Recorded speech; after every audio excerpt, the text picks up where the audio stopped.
nguye hospitali leyo asisiti tina bantu bakhe nekushazekelo lakhe ngena nemasangweni akhe kokubulela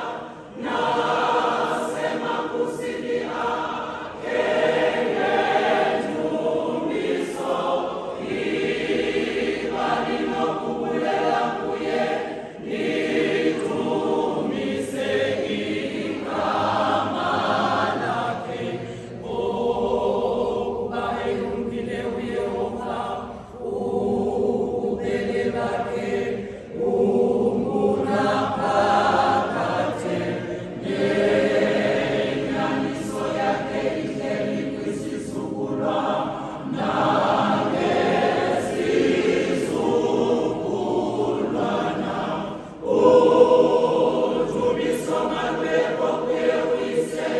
nakuye unyana nakuye umoya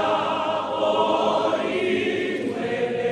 njengoba bekunjalo kwasekuqalekeni kunjalo kaloku nje kuya